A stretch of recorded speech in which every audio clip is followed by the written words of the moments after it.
everyone to fucking spooky season. Yay! Hooray! And also welcome to Ice Cream You Scream. I am Gina. My name is Kathryn. And in September, we're going to be telling stories where something isn't quite what it seems while we enjoy ice cream with magic shell on top. We are just a few weeks away from our very first birthday as a podcast, adorable little toddler podcasters. And the only thing we want is some 5-star ratings. But until then, grab a spoon and let's dig in. Yay. I have to warn you of something. What? I am champagne hungover right now. What? Oh my gosh. Tell me more. So, yeah, if I seem a little low energy, it's not because I am, it's because I'm dying a little. When we got engaged, a few people gave us some bottles of bubbly, and so last night was like Nice. a get through the booze night. I will say that was my favorite part of telling everyone when Phil and I first got engaged, because I love a bottle of bubbly. Everywhere you go, everyone has champagne or Prosecco or some type of bubbly something for you. It was great. I loved that. It's lovely. But also, you know when you wake up in the morning, and sometimes as soon as you wake up, you know exactly what you need that day? Mm-hmm. I woke up craving whimsy this morning, which I feel like is going to be excellent for this episode. So... Buckle up. Man, that was a good transition. And we still have more stuff to talk about. But I do want to hear, I saw you wrote down that you want to tell me about weapons. Did you go see it? Listen, okay. I knew nothing about this movie whatsoever. I had seen a couple people post about it previously, like before it came out. And then I heard nothing else. So I was just thinking it was whatever, just a whatever movie. Oh my God. Now that I've seen it, I'm like, okay, actually everyone's talking about it. It wasn't on my radar, you know? Mm-hmm. Oh my God. I don't recommend it to you at all, but I have to talk about it. Tom and I were briefly talking about it because I posted about it on Instagram. Yeah.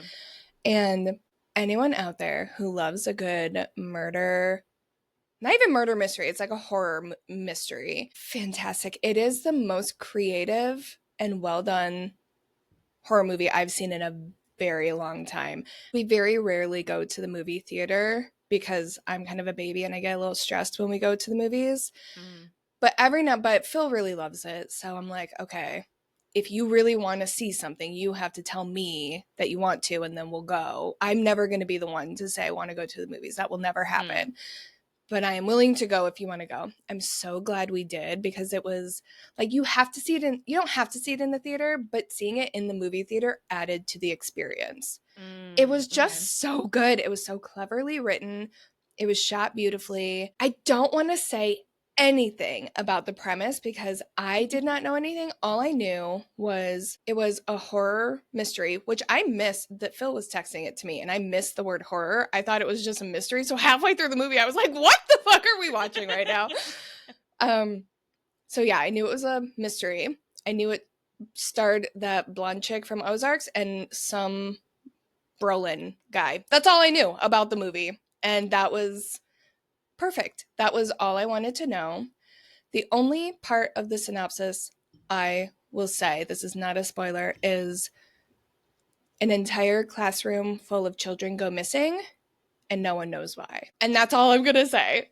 And it's just bonkers. It's so good. It's very good. Man, I'm kind of, because I've heard so many people say that it's phenomenal, and obviously the reviews have been amazing. So this is one where I'm kind of tempted to see it. However, if I do, I have to wait until it's like we can either watch it, like stream it, or get the DVD so I can watch it in the middle of the day. What I would love for you is for Tom to see it and mark the timestamps of when to tell you to close your eyes. Because I think that you can handle the story, but there are plenty of things that you would not like to see. I screamed in the middle of the theater at one point. Like, that's how, in my defense, it wasn't actually because of what was on screen, because I was watching with my eyes covered. The woman next to me screamed and jumped at this jump scare, so she scared me. I was startled by her, but it was just a great experience. I mean, so Tom should go see it, and then like come with a little notebook of like when to tell you to protect yourself, because the story Excellent. is great. I'm always impressed, and this, I don't mean this to sound like I'm being a horror dick. When people talk about horror movies the way that you're talking about it, like it's a piece of art, I'm always really impressed by that. To Mm-hmm. tell a story that is scary in a way that's beautiful, I think must be really hard to do. So I respect that. Yeah, everything you just said, take it one step further and have it be artfully done, but not douchey arty is like Yeah. my favorite thing, because it's so easy to cross that line over into pretension, which Hmm. drives me nuts, because the last thing I want when I'm watching a movie is to feel like the people behind this movie are like, oh, look at us, we're so impressive. I like did not get that vibe from this movie at all. It just Okay, nice. was very, it was just so good. Like I just, oh my God. We could try. I'm willing to try. I'm Yeah. curious. I'm curious enough to try for sure. Yeah. On the complete other side of the artistic spectrum, I started showing I started showing Tom Survivor. That's fantastic. You know, I never watched Survivor ever. I've never seen a single episode of it. What? Oh wow. I just assumed that Yeah. everyone, because it's a very nostalgic show for me. We watched This it is like when why I I was a mention kid. it. Yeah. No. I think there are parts that would not appeal to you. Like I don't know if you would have fun watching people live your worst nightmare for I 30 think however that's what many it days. is. There's just not much in there for me. I don't know. I really don't know, Mm. because I've never seen it. You know what I mean? Like there isn't Yeah. any, like I can't really point to anything. I'm not against it. I don't like competition, and I don't like needing to survive. Like that's all it Uh, is, right? oh, that's all it like, is. Well, I like guess I mean I like don't know. I think maybe the one aspect of it that you might enjoy is it's equal parts like a survival competition and a social Mhm. game, because all the contestants get to vote Yeah. on like who's out next or whatever. So there's like alliances and backstabbing, and That's the one sometimes where it's it's like you vote them up the yeah, island, right? yeah, you Is vote that them up. okay? Okay. Yeah, Yeah, and yeah. so sometimes it's very well done and subtly Mhm. done and gorgeously manipulative in a very Yeah. impressive way. So that's fun. See, But I also hate when people manipulate people. That drives me nuts. I don't like shows like that. but then you get people who are horrible at it, and watching them be horrible at it, which can be kind of funny. I feel like you and I have opposite tastes in I think things, we but do. like somehow they still kind of overlap somehow. They're Like, complementary. It's like, yeah, yeah. exactly. The story I'm literally about to tell has very much to do with everything you just said. And it's Ah, like, why did I choose this? I following don't know. along. Yes. Okay. Well, with Is this our a great transition? Or transition in mind, yeah, yes. okay. Let's fucking Excellent. do. I want to know about the treasure. Okay. Okay. Excellent. I literally wrote out in my notes, in the spirit of this being a Gina episode, allow me to spin you a tale as you would do if you were doing this episode, which I never do. I'm very excited to tell the story like you do. Yay. Tell the intro like you do. The rest of the story is just going to be me rambling. Okay. So imagine you're wandering through an old, dusty bookstore in the heart of the New Mexico desert when you stumble upon a particularly peculiar book. This book contains a poem. It's a cryptic poem that promises riches and jewels and gems to whomever might be brave enough to conquer the wilderness of the Rocky Mountains. All you need to do is solve the riddle, and you could win it all. In this story, you've accepted the challenge, and for the next several years, you will sacrifice all material comforts and abandon each and every naysayer in your life who thinks you won't succeed against the thousands of other people who have chosen to accept the same quest as you. Your I'm one fucking and in. only I know you are, I know. Sorry. Your one and only mission is to brave the wild rivers and trek through dangerous terrain to beat out every other person who is determined to find Forrest Fenn's chest of hidden treasures. Oh my God. Yeah. Okay. So, Ugh. who the fuck is Forrest Fenn? Let's Yeah. start at the beginning. Forrest Fenn was born in 1930 in Temple, Texas, just south of Waco, which, yes, we'll do an episode on Waco someday. Today is not that day. Very different story today. Anyway, Forrest was a middle child with an older brother and a younger sister. His mother was a homemaker and his dad was the principal at his school. Just like your everyday, modest, middle-class Americana family, you know? As he was growing up, some of his favorite memories were the summers that his family spent camping in Yellowstone National Park. He also developed a love for collecting things, any like cool little thing he could find while out playing with his friends. Like they would dig up arrowheads and fossils, and he collected marbles and bottle caps, just any little collectible trinket thing. Which, like, hi, hello, I empathize. He would end up marrying his high school sweetheart, Peggy Jean Proctor. Oh Just my cute as a goodness. button. Yes. And then he joined the Air Force. He did that for several years, and then after he retired from the Air Force, Air Force? What the fuck? Air Force. He was not forced into the Air Force. When he retired from the Air Force, he wasn't totally sure what he wanted to do, but he still had that deep love of collecting. He had a knack for finding valuable artifacts and just collectible things, especially where he lived in the Southwest. There's a lot of really rich, kind of diverse history down there because there's a lot of different cultures that influence that area. You have the Western, cowboy vibes. You've got Native American history, a lot of Spanish and Mexican history, including the native Mexican history. So just a lot of like interesting artifacts to be found and collect. Not to mention he had been all over the world. Like when he was in the Air Force, he was stationed in Asia, different parts of Europe, just basically all over the place.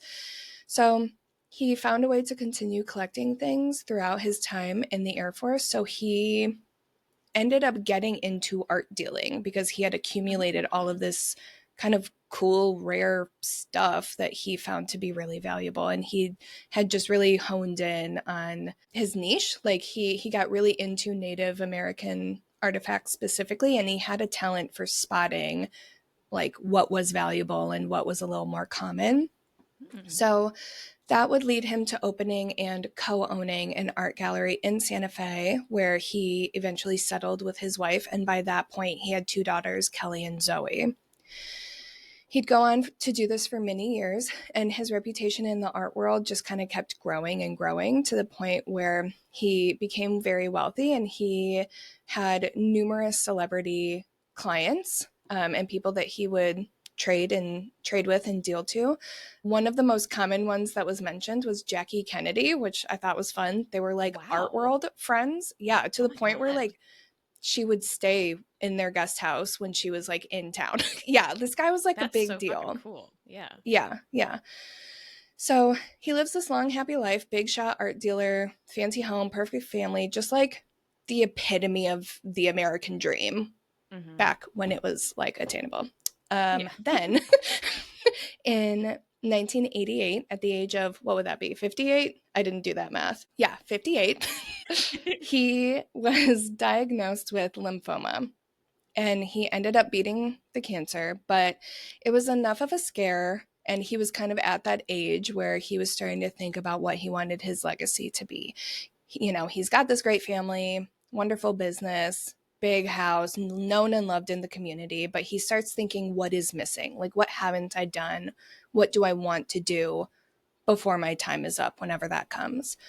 And that's when he decides he's going to write a book detailing his adventures over the years. But that's not all he's going to do. At the same time that he's writing this book, he's also continuing to collect these rare artifacts, gold coins, gems, jewelry, all this random stuff that he can get his hand on. So he's collecting all of this stuff worth over $1 million, some say up to $2 million, and he puts it all in this bronze chest that he will eventually hide somewhere in the wilderness. Within this book that he's writing, there is a poem that he wrote that contains clues as to where to find this chest. And I'm going to read you part of the poem now. Oh, yay. Okay. Begin it where warm waters halt, and take it to the canyon down. Not far, but too far to walk. Put in below the home of Brown. From there, it's no place for the meek. The end is drawing ever nigh. There will be no paddle up your creek, just heavy loads and water high. If you've been wise and found the blaze, look quickly down, your quest to cease, but tarry scant with marvel gaze, just take the chest and go in peace. Love it. Oh my Absolutely God. obsessed. So, are you imagining yourself like reading Yes. this on a scroll? Yeah, I know. Yes. Yeah. And I have like a little explorer hat on and Of course. stuff. Yeah. Magnifying glass. My vest with 5 million pockets. So he finally finishes assembling this chest and writing this book that he self-publishes in 2010 with the title The Thrill of the Chase. He then sells the book to a local bookstore in Santa Fe thinking, cool, a couple of people will buy it, word about the treasure will get spread around town, I'll eventually help someone here in my community get like mildly rich. We can all have a good laugh over it and like move on with our lives. What this 80-something-year-old guy did not think to consider was how quickly things spread on the internet. Yes, this is a Gina episode, but it's also a Kathryn Yes. episode Oh, because I the love internet's about to it. ruin everything. Yes. Yay. So, the first place on the internet that this treasure story shows up is Forrest's blog, because at the time he had an art blog that was also kind of just a personal blog. Hell yeah. Yeah, exactly. So, of course, he's going to post an update on the fact that he wrote this book. Shares the information about where to buy it. You could potentially win some treasure, blah, blah, blah, blah, blah. So, this was 2010. At this point, we're kind of in the later stages of transitioning to being chronically online. Not quite what it is today, but like people were living their lives online at this point. One of the most popular places to do that was in blogs and online forums. A lot of like online friendships and communities being built. Built? What the F? Being built? Built. Yeah. Just so many online friends. So this blog post ends up in a treasure hunting community forum, which is like a whole category of people that exist. Bookmark that in your brain so you can look into them after this episode. Saved for later. And exactly. So the treasure hunting community goes nuts. Like this is something that is like peak experience for them. It's like a fun adventure just handed to them on a silver platter. The fact that this hunt exists is gold in and of itself, pun intended. So, excellent. Thank you. That one was for you. So word is spreading, people are sharing the link and blah, blah, blah, blah, blah. All these people from the Southwest region and like Rocky Mountain area are looking for this treasure. All Forrest said, like when he announced that this was happening, is that the treasure was somewhere north of Santa Fe. So it could be anywhere. There's a lot of stuff north of Santa Fe.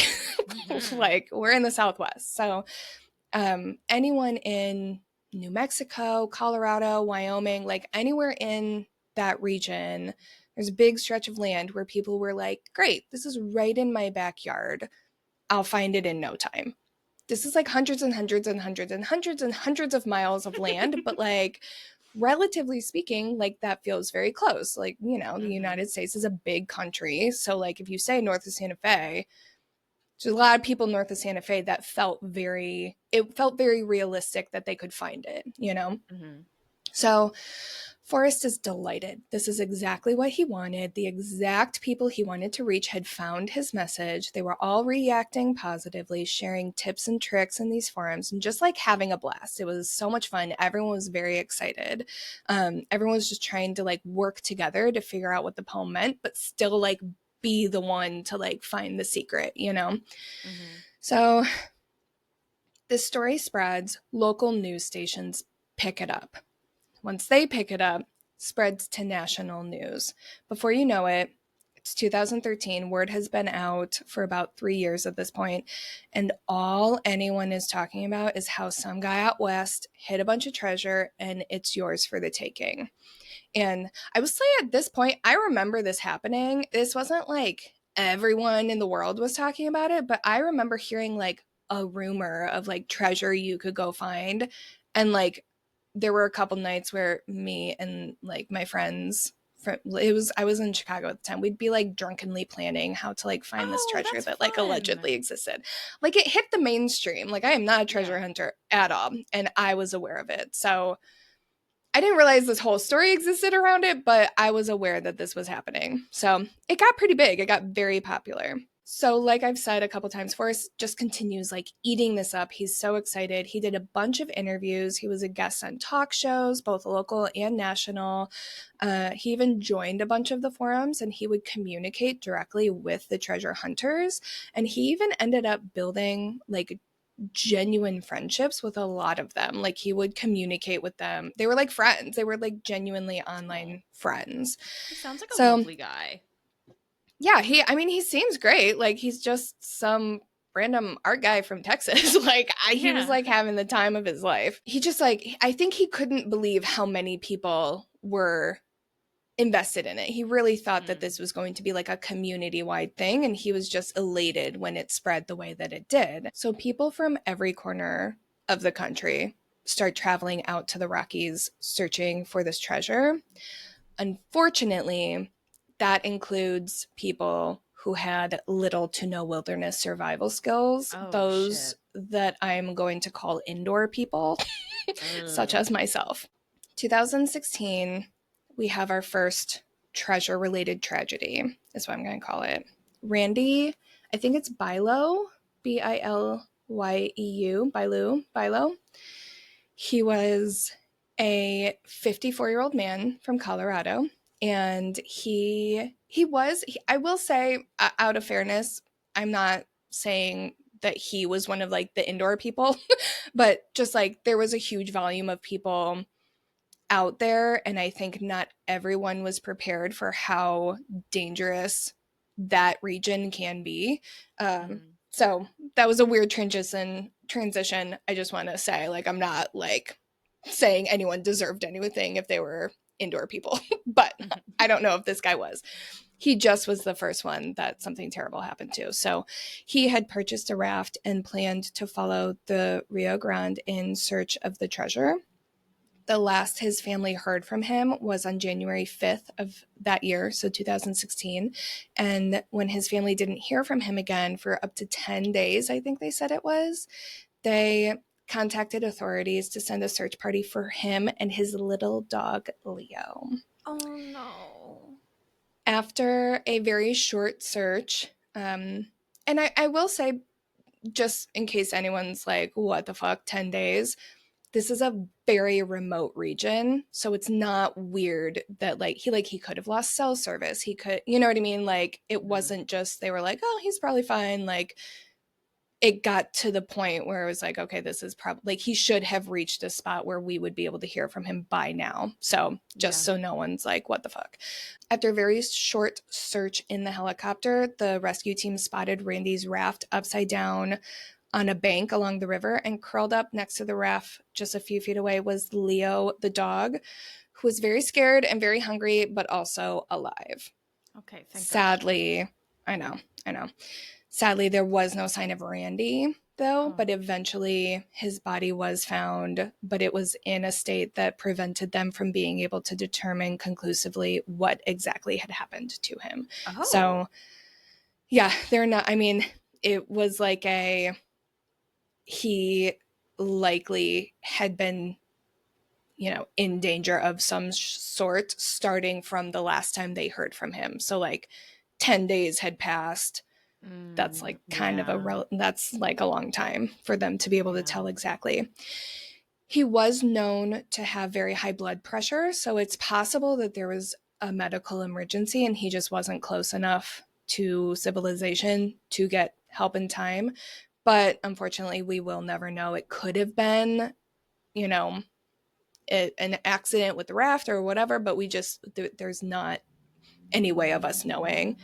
So this is, of course, a tragedy, particularly for his family, but the treasure hunting community was also super broken up about it. This was like very much like he's one of us, he's one of our Yeah. own, and like this really wasn't something that people were anticipating. Again, this was like really fun and exciting, and everyone was super, ready to go and go on this fun adventure, and like you don't really think it's very much like this, you don't think this would happen to you, you know what I mean? So Yeah. Forrest, of course, made a statement giving his condolences, but people were kind of like a little they're kind of pointing their fingers at him a little bit, not like super aggressively, but they were like, okay, he died while looking for your treasure. Like, you could have a little bit more to say on it. Oh, Um, okay. Yeah. they kind of wanted him to, I don't want to say take accountability, but like they were a little, it felt very, to them, it felt very PR, like I have to issue a statement, so here I go. Which I Mm. probably, that probably is what it was. Like, I mean, that's kind of a difficult spot to be in, you know what I mean? Like, you would want to have something kind of scripted out. But regardless, like, hunt continues. Everyone kind of, I don't want to say moves on, because like that is a horrible tragedy, but like people are still looking for this treasure at this point. And then the following year, tragedy strikes again. 53-year-old man named Jeff Murphy traveled from Batavia, Illinois Oh, to Yellowstone. Yeah, so literally everywhere in America, wow. people were like coming out. Yeah, exactly. So he travels out to Yellowstone in search of this treasure. He was out there for a while. I don't know how long he had been out there, but he was, hunting around, doing okay. And then, same deal, a period of time passed between when the last time his wife heard from him, and she didn't hear from him for a while, so she reported him missing. Authorities found him at the bottom of a 500-foot drop. So it was very Ooh. clear that he had like lost his way, or, had gotten off track or something, and either something happened or he was disoriented and he ended up falling, and he did die from the Oh fall. God. That same week, a pastor named Paris Wallace failed to show up to a family gathering, so his family reported him missing right away, because I'm not sure if they knew that he was even planning on going out for the treasure. I Oh, could be that's wrong on that. dangerous. And that's like, I do like disclaimer, I'm pretty sure that's what I remember, like researching a long time ago, but I couldn't find a source to confirm that. It's just, it was in my notes from like way back when, so it was like months and months and months ago, where I was like, I have to find a flavor for us to do this story in. Yeah. Okay. um, so I don't know for sure. I don't quote me on that, but I'm pretty sure they didn't know that he was going out to look for the treasure. And to like kind of back that up a little bit, it very much felt, I'll explain in a little bit why, but it very much felt like he kind of had the attitude of like, oh, I'm just going to pop down to the river real quick and like search for it for a little bit, and then I'll be home in Yeah. time for dinner. Like, that was kind of the vibe, because authorities found his car near the river, near the Rio Grande, and inside the car they found receipts showing that he purchased rope and other kind of wildernessy type supplies at a local store just very recently. It was like a day or two prior. And then nearby, they found a torn rope leading down to the river, where his body was found like 5-ish miles Oh downstream. God. So it was like he literally ran to the store, got supplies, and then like went out hunting for this treasure. Yeah. Just like a very, I want to say like quick turnaround. Like, that was kind of the vibe. People, it was so commonly talked about, and people were so, especially in the area, were so invested in it, that people kind of got the false sense of how easy it would be to locate it and how easy it is Mhm. for that terrain to navigate. Then the following month, a 31-year-old man from Colorado was also reported missing. He had just moved to Colorado the previous year in hopes of finding the treasure. Like, he straight up quit his job, left home to find this treasure, and his, like, he ended up going missing. I don't remember where he moved there from. I want to say Florida, but I think that might have been Mm. a different story. But it was somewhere elsewhere. Like, he was not super familiar with that area, I guess I'll Yeah. say. It took them 6 months to find him. And then that January in 2018, they did find him, and he had also been rafting, but he was rafting down the Arkansas River. So kind of same vibe. A lot of people were trying to just carry themselves down various rivers, because that's where the poem starts. It Yeah. starts with, the rushing waters, or however it's phrased. So there were a lot of like river related tragedies.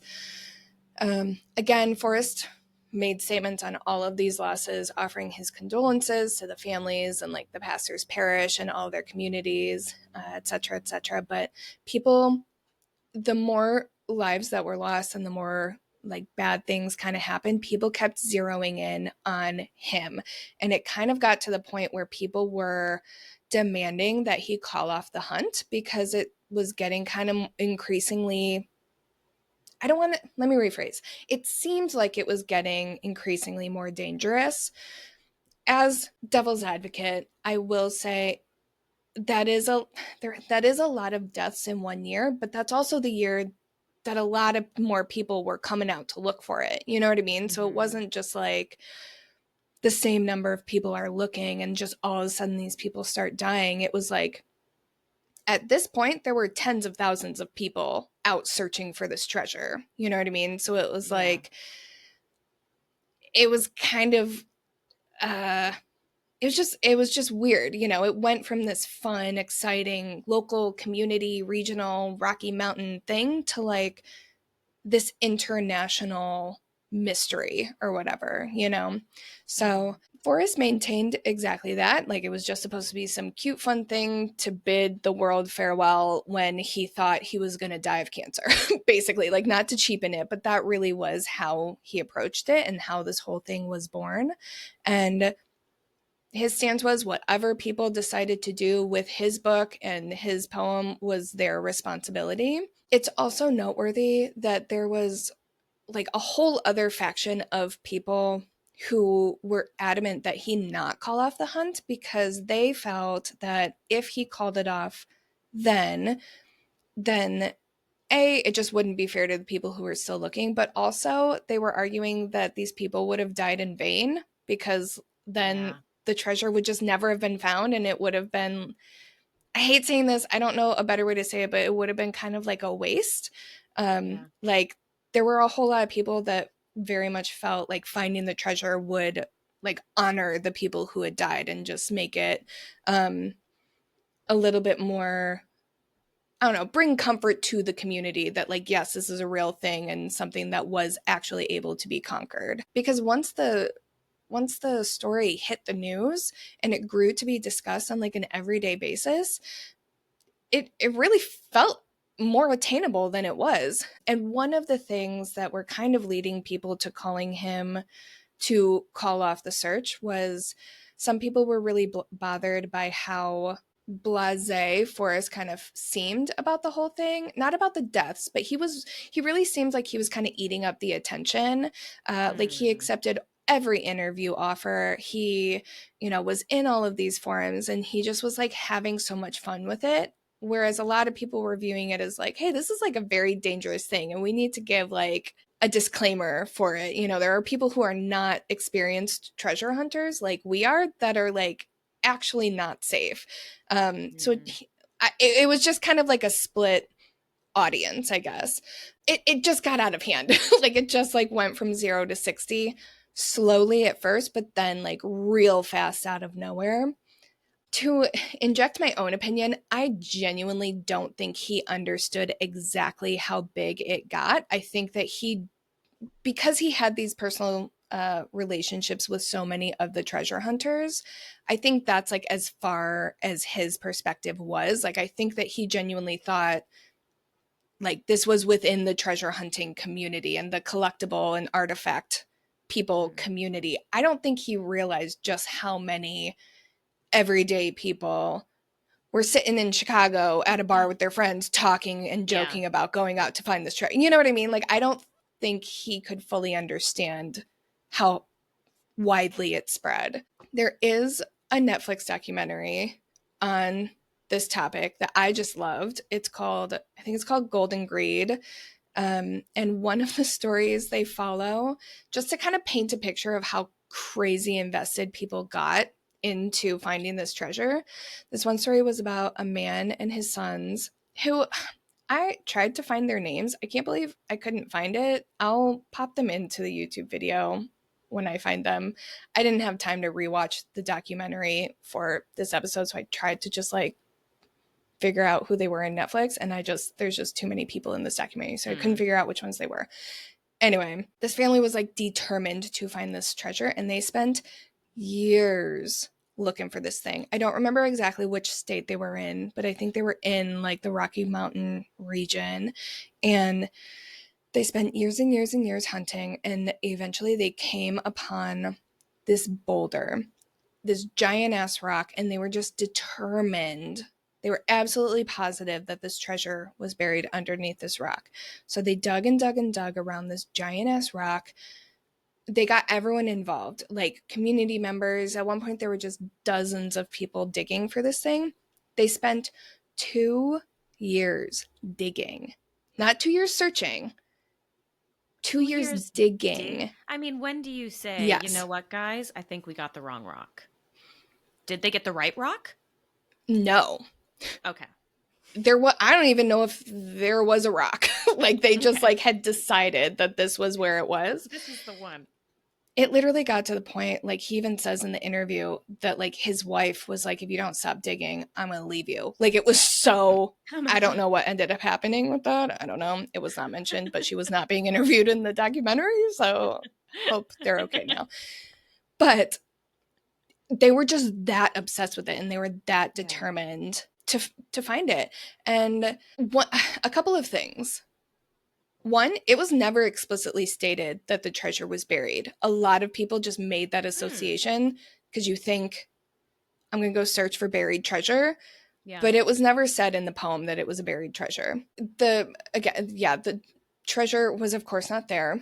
But to this day, and within this Netflix documentary, these men are like determined to prove that they had actually found the right spot. And like they were, I don't know if they ever explicitly used the term hoax, but they basically came to the conclusion that they were so sure that this was the right spot that this couldn't have possibly have been real, and they started uh, basically suggesting that the treasure was never there in the first place. But they're not the only ones who have that opinion slash whatever you want to call it. This rumor had kind of started spreading amongst people who had similar experience to these men. Like they were so certain that they were in the exact right spot, and when they didn't find anything, they were like, well, what the fuck, is this just some giant prank? And what I want to address with this is, if you look at the map of the Rocky Mountains, there are so many rivers and so many hills and mountains and like very similar looking terrain. And there are so many people who live in that area who are absolutely convinced that they know the area like the back of their hand. So if something in this poem matched what they've seen in their everyday life, so many people were like, I got it. I know exactly where it is. Not fully realizing there's hundreds and hundreds and hundreds of miles of Hmm. terrain that looks exactly like what is right in their backyard. So many people were approaching this like, all right, I got it, no problem, in the bag, when really they're like 1,000 miles off course. You know what I Hmm. mean? So that grew the rumor that this wasn't actually real. And a lot of people just approached it like this is a prank or this is a rumor or whatever. A lot of people got in trouble during this search. People kind of started to feel like they had kind of ownership of this treasure. A couple of examples: a man whose name I don't think was released. He was arrested in New Mexico, and he was charged for damaging a cultural artifact near the Pecos River while I think he was digging around looking for the treasure. Lots of digging. Again, so many people were in trouble for digging. For example, a couple by the names of Daryl Seller and Chrissy Strawn were caught by park rangers digging in Yellowstone, and they were accused of camping without a permit and starting fires. I think just Ooh. like campfires, but also like not Okay. something you can do No. without a permit or like Not in something that's protected okay. land. Yeah. This is, yeah, don't worry, I won't get on the protected land hilltop this time, but go check out Pele's Curse if you're interested in my thoughts on that. So another one was Scott Conway, who's given a citation by New Mexico State Parks officers for digging a very large hole in state land near Heron Lake. And this thing was ginormous. I mean, this was like, it literally looked like he was just trying to like dig up the whole desert. And that was like the way he was going That to was the find it. Like, plan. I mean, That was the process of plan, elimination, sure. truly. So there were so many more instances of this. This is kind of just an overview of the vibe around this treasure. Like everyone was so certain that they had the secret, like digging up an entire desert for no reason. Like everyone was the smart one that was going to figure it out. Mm-hmm. It got so bad that people started getting really aggressive toward Forrest and other hunters, Oh God. and Forrest's family. People started stalking him and threatening Oh him my because they were God. so frustrated. Yes, because they were frustrated that they couldn't find it. One man tried to sue him because he was one of the people that believed there was no treasure to be found at all. So he opened a civil suit against him, alleging that Forrest had made false claims. Like, what the fuck? Yeah, so the case was dismissed, but like, Good. What that would yeah. be, I would be so, if that's how the treasure hunt ends, because he's forced in court to show them where it is, that'd be fucking lame. Wouldn't that be so It'd be upsetting? Oh my so God. Talk upsetting. about, uh, that would be so frustrating. Yeah. It doesn't. I will, I mean, just to give like, you peace. okay, cool, cool. Was no one saying like maybe somebody already found it and they just weren't vocal about it? No, no one So was it was just like suggesting that if because, I'm well, not the special person that finds it, it can't yeah, exist. that's a good question. The reason that wasn't a theory is because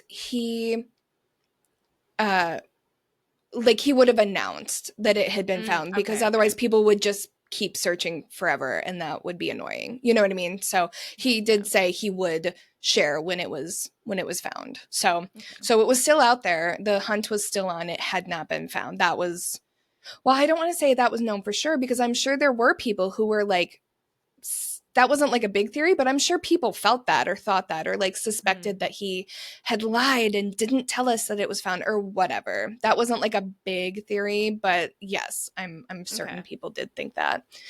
Um so like I said, that he was starting to get threats, his family was getting threats, but they didn't really, I don't want to say they didn't take it seriously, but they kind of brush it off. You know, they've got money, they've got security. Like they aren't, again, they're not really seeing how out of control this is getting, so they didn't really like worry too much about it. His family was starting to get a little, are you sure you want to continue doing this? But nothing to the point of like danger. You know what I mean? Okay. Like, or so they thought. At one point, I think it was in 2018, a man was caught breaking into his guest house, the one that our Ugh. friend Jackie O would stay in. Ugh. And he was seen leaving the house with a Spanish. He was seen leaving the house with a Spanish style chest that he believed was the actual chest of treasure. Forrest, talk about, okay, buckle up for these Texas vibes. Okay. Forrest's daughter held the guy at gunpoint until authorities arrived and Yep. he was brought into custody. Yes. Yep. And I think Yep. Yep. Yep. Yep. Forrest Yep. and perhaps another family was there too. So we've got like these four Wow. Fenn family members just like put them up Stay until right like the where you cops show are. up. Yeah. Yes. And she's in the documentary. Like she's telling Hell this yeah. story. And like you see, I believe you see uh what are they called? Chest cam footage for when the cops show Oh up and like you yeah. can see her like holding this guy. It was So Texas. later revealed, right, it was. It was later revealed that the chest simply contained linens and guest towels. It was like a piece of furniture in their guest house. Yeah. Isn't that the most like American West, Ah, like cowboy yes. cartoon fucking bullshit you've ever heard? Yes. Like, this guy's held at gunpoint because he's carrying a box of linens. What the Like fuck? tablecloths. That's so Seriously. fucking funny. Yep. So it was at this point that Forrest's family is like, okay, what the fuck, dude? This has officially gone too far. Like, your family's not safe now. People are going crazy. You need to do something about this. He, at this point, is feeling like he's kind of caught between a rock and a hard place because he maintained that calling off the treasure hunt would be unfair. And he still felt the same way he did before about like that just wouldn't be fair and these people's deaths would be in vain. But Mm. like to add on to that, he also kind of ran the risk of like he didn't call off the hunt when people died, and now his family is affected. Yeah. So, like, that's kind of a bad look. It's like, on the one hand, it's like, fuck them, family first, blah, blah, blah. But on the other hand, like, this was his legacy. This was supposed to be his, like, last final memory. Like, he's taking this very seriously, and it's gotten completely out of his control. So he's feeling a little lost. Then, shortly thereafter, I think it was early 2019, Forrest received an email from one of the treasure hunters asking for Forrest's granddaughter's hand in marriage. And I will Oh, say this was an adult granddaughter, but still ill. So it's not still ill weird. for real bad reasons, just still ill and weird, and we don't like it. Forrest is like, what the fuck? Doesn't even know, I don't want to say brushes it off, but is kind of like, okay, I've gotten a lot of weird things. Like, I don't know how to handle this. Very shortly thereafter, he starts getting kind of more, I'm going to say, increasingly unhinged emails from this guy indicating that he believes Fenn's treasure isn't a chest at all, but actually the chest is a red herring, and the real treasure that he wants everyone to find is his granddaughter. I mean, that's fun, but I don't think I like that. Super creepy and not Yeah. correct, and not what Fenn intended at all. This man was Yeah. absolutely sick. Like, Okay, thank yes. God, because I was No, so worried that I you were going to know. be like, he I was realized right.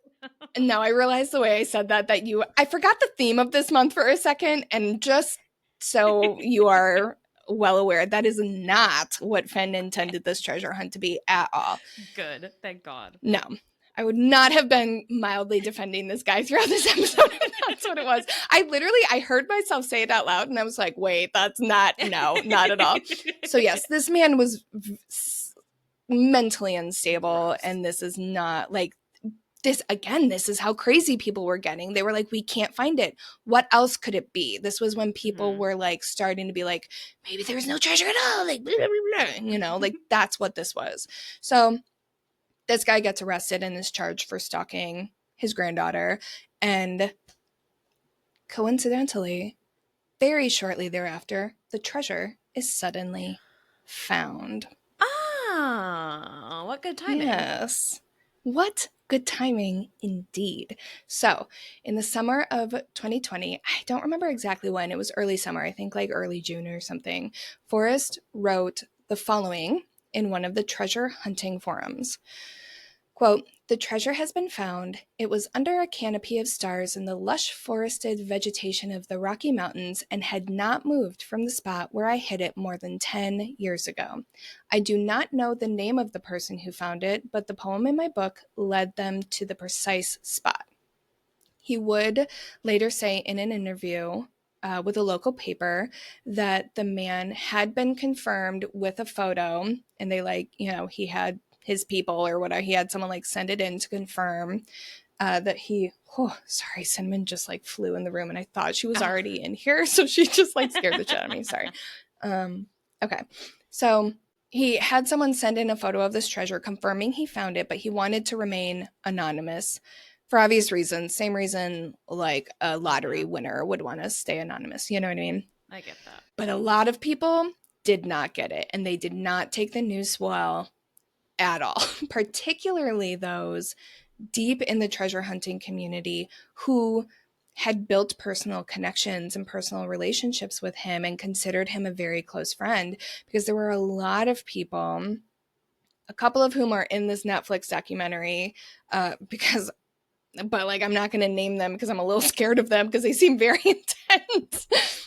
They genuinely thought that he had been like giving them extra clues, and like they were a shoe-in because they were friends and they know him and blah blah blah blah blah. That's not how And treasure hunts maybe, work. well, and even if it was, like, maybe that was happening and they just still didn't find it as fast. Like, maybe this Yeah, guy like is also one of those. You know what who I mean? finds Like, they it just keeps don't it. know. Exactly, exactly. So people felt betrayed by Forrest and this whole situation, because people had gotten so deeply physically and emotionally and spiritually invested in this hunt, and then all of a sudden it just wasn't there anymore. It was just over. And it was like, their lives like had no meaning all of a sudden. Like, not to be dramatic, but this was the genuine reaction to it. Like, what the fuck am I supposed to do now? Like, I've quit my job. I moved out west. You know, we had a relationship. Like, what the fuck now? You know? So people were mad. And the more time passed, the more people were trying to explain away this new hole in their lives.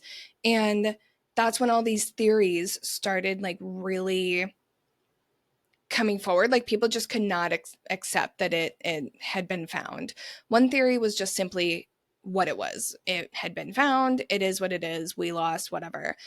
Another theory was that what I am guessing happened is Fenn was feeling the heat because the hunters were starting to get frustrated and things were getting dangerous and his family was now in danger. So he either gave extra clues to someone or just straight up hired someone to find it, or like chose someone and was like, or like had someone choose someone so that he really didn't know. Yeah. You know, like something like that. Something. The other theory is just the treasure was never there in the first place and it wasn't fun anymore and was like, okay, now I have to like wrap up this fake story. I do not believe that one, and there is evidence that it's not true, because the name of the man who found it did eventually get released. His name was Jack Stuff or Stuff. I don't know how to pronounce it. He was a 32-year-old medical student from Michigan at the time. Why did we learn his name? Because did he get sued? Several people filed lawsuits. Well, no, just yes, God. You're correct. Several people filed lawsuits against both Forrest and Jack, claiming, this is the part that fucks me up, claiming that the treasure was rightfully theirs. What? For various reasons. Oh, come on. Yeah, they needed his name. The courts needed his name for legal proceedings. So that's the only reason the name eventually came out, was because all these people were suing for this treasure. Yeah. That's lame. Uh-huh. That takes that. No, that's anti-whimsy. Yes. What those people, no. That is anti-whimsy. Yes. That's very anti-whimsy. That's boring. That's very late stage capitalist treasure hunt energy. Well, and that's the other thing. A lot of people were, I didn't really address this because it's kind of like, you can kind of tell from the story, but a lot of people were mad that some like fucking rich ass white guy was like toying with people's emotions by hiding treasure. That's like fair. There is a metaphor in there, and I do understand that. There is a part of me, I will say there is a part of me watching this documentary that I'm like, I imagine he and I would not enjoy a political conversation with each other. But within the confines of this story, feels magical, right? Yeah. I'm just going to say that. But yeah, I mean, that the discussion around it when it was being found, like shortly thereafter, like after it was found, late 2020, early 2021, was there ever really a treasure? Was this a real treasure hunt? The answer to that is yes. This was a very real treasure hunt to all of those who were hunting for this treasure, and to the people who lost their lives and the families affected by both the deaths and also people just going crazy and like abandoning their families to go find this treasure. This was a very real thing that happened. But was it ever realistic that anyone would ever actually have a real shot at finding this treasure? Was it there in the first place? Did anyone who didn't know Forrest personally ever actually have a shot? None of that we will ever know, because Forrest Fenn died in September of 2020, just a couple months after the treasure was found. Yeah. Okay, damn. So that adds a layer of, was he sick again? Did he know? Did he just want to see someone find this treasure and chose someone, or someone chose for him? Or, that like added more to the story and more to the question mark. No one really knew. No one knew what they had actually been doing for the last 10 years, because there were just so many question marks, and the reality that so many people were living in searching for this treasure kind of wasn't there anymore, But there is still a chance that his legacy might live on. So, one of the interviewees of this Netflix documentary that I mentioned a couple times at this point is a man named Justin Posey.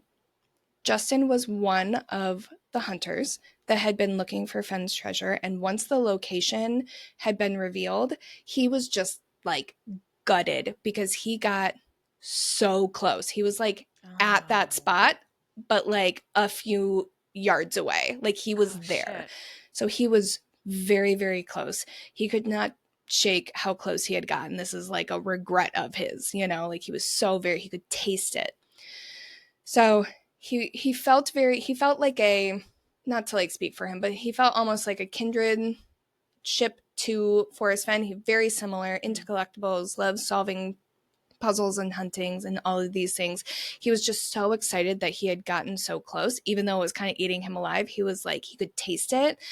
So he thought about it and he decided, hey, how do we spin this in a positive way? Yes, there was a lot of drama with this situation, but for 10 years, the treasure hunting community was alive. Like it was just buzzing. It was so exciting. Everyone loved this experience.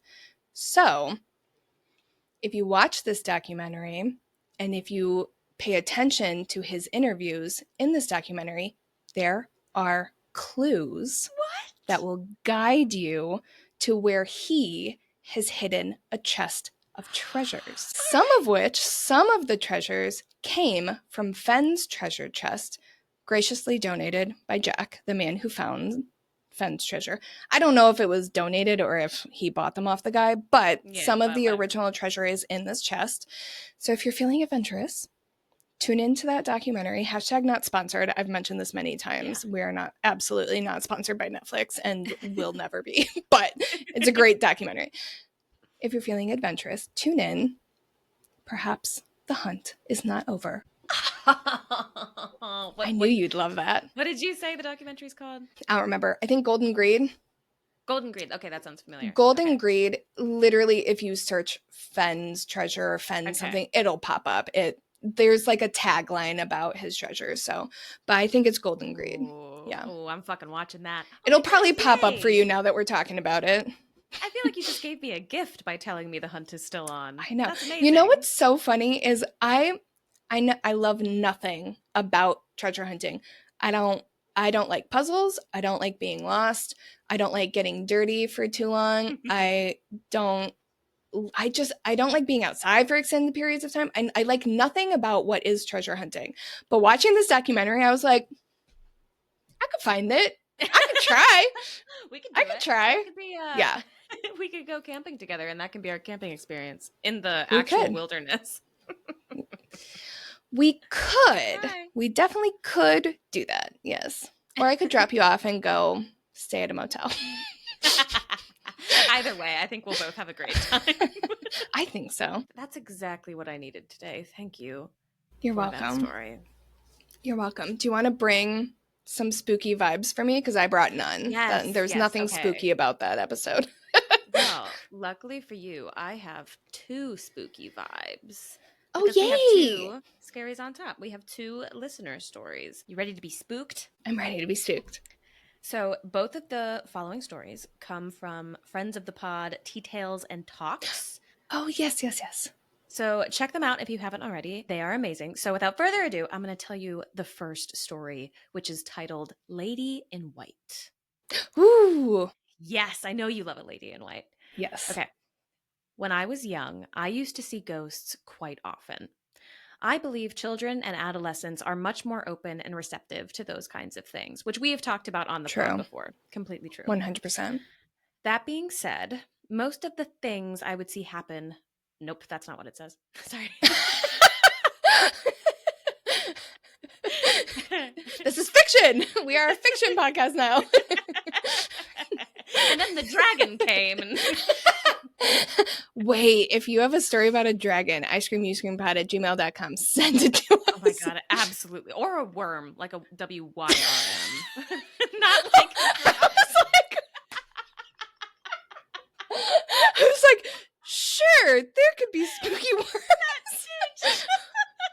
I appreciate the willingness to support me anyway. That's funny.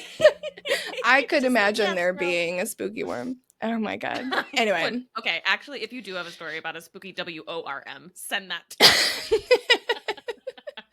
Okay, sorry. Back to the story. Anyway. Okay. Yes. That being said, most of the things I would see happened to be at night. One night, when I was probably around 9 or 10, I woke up in the middle of the night, as I often did, and turned over to face my bedroom door. Now, I know I was probably sleepy, and some may say it was a dream, but I saw a woman standing beside the door. From what I remember, she was angled away from me, but sort of doing the thing where she was looking over her shoulder. She wasn't aware of me, but I became hyper aware of her presence. She was wearing an old timey floor length white dress, white lady, that had a high collar and some ruffles at the shoulders, and her hair was in a high bun. Yeah, so almost like Victorian vibes is what I'm That getting is from what I this. was imagining. Yes, Yeah, I same. feel like Yeah. that's such a vibe for a lady in white, like the God, yeah. Victorian or Edwardian kind of area Yes. era. Yeah. Yeah, totally agree. I didn't feel frightened or that she was any kind of negative entity, but being a child and suddenly seeing another person in my room at night startled me. So I shut my eyes tight and eventually fell asleep. Now, you may be wondering how I could remember this after all these years. Well, it's because usually when I would see ghosts or spirits, they would appear kind of grayish or more so like a light figure. But this apparition appeared to me in full color. I could see the Mm, color of her pale skin and her dark brown hair. It may have only been for a couple seconds, but the image has stayed with me since. that's interesting. The full That's color. I different. had never thought about Yeah. that. Me Yeah, I wonder either. what that like represents or means. Hmm. Yeah, I never really thought of seeing spirits differently than, like, if you see them enough, you're used to a specific thing. I guess you have certain expectations. I never Yeah, really considered if they show up differently, if that like means something, or I don't know. I I want to wonder, look into okay, that. now I'm like jumping down a rabbit hole now. I wonder if one is like these are spirits and then another is like, okay, now you're jumping timelines or something like that. I wonder if they Oh, look different yeah. depending on. Yeah, I never thought of Yeah. that before. That is interesting. Cool. Oh, okay. Okay. So the second one is titled Toilet Ghost. Excellent. A short but odd one.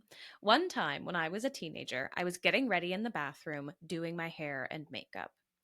I remember I just used the toilet and flushed, and then a couple of minutes later, I went to throw some tissue into the toilet after wiping my makeup, something like that. And the toilet lid was closed. I didn't remember closing it after I used it, but I thought, okay, I just didn't remember closing it, whatever. I opened it back up and throw something in. A couple of minutes after that, I turned back around to throw something else out, and the lid was closed again. And that time, I remembered for sure I hadn't closed it. It didn't happen a third time, lol, probably because I was so aware of it and waiting for it to happen again. And that was the only time that had ever happened. But there was another time that I went to use the bathroom in the middle of the night and bumped into one of the vanity drawers being open. One that I for sure didn't open because I rarely used it. So perhaps I had a little bathroom ghost for a while. Creepy, but more so inconvenient. Okay, so my initial theory was there was some type of ghost that was like, put the seat down, blah, blah, blah, blah, blah. But that doesn't match opening the drawer. Mm. You know what I mean? I feel like that energy wouldn't, It could be like, two separate. Like maybe it's like the ghost that's true. like, shut the lid, close the doors, and then the other ghost is like, haha, I opened shit and I'm mischievous. Yeah, And they're like the ghost was they frustrated butt with her heads. because it's so used to the other ghost leaving it Yeah. open, and the other ghost was. I'm picturing like a mom ghost and a kid ghost. Mm-hmm. Me too. I'm imagining like on the other side them seeing her bump into it and the mom being like, "See, this is why you gotta close." Blah, blah, blah, blah, blah." Yeah, exactly. This is why you don't leave them open. I love a mischievous ghost. Those are my favorite variety. Yeah. Well, those are Oh, that's a fun. scary Wow, they one. have some like they've got like a lot of stories. I know. Yeah. So thank you so much for sending that in. If anyone listening has a story that they would like to share, feel free to send it over to icecreamyouScreampod@gmail.com because we love reading your stories. And just a reminder, it doesn't have to be on theme for the month. It can be any Yeah, kind not of at all. paranormal, creepy story you have, Hmm. even if it's not paranormal or creepy. just tell us how you're doing. Just tell us a story. Yeah. We'll enjoy it. I guarantee it. But yeah. Well, I think that is all we have for you today. So until next time, little spoons, keep it cool. And keep it creepy.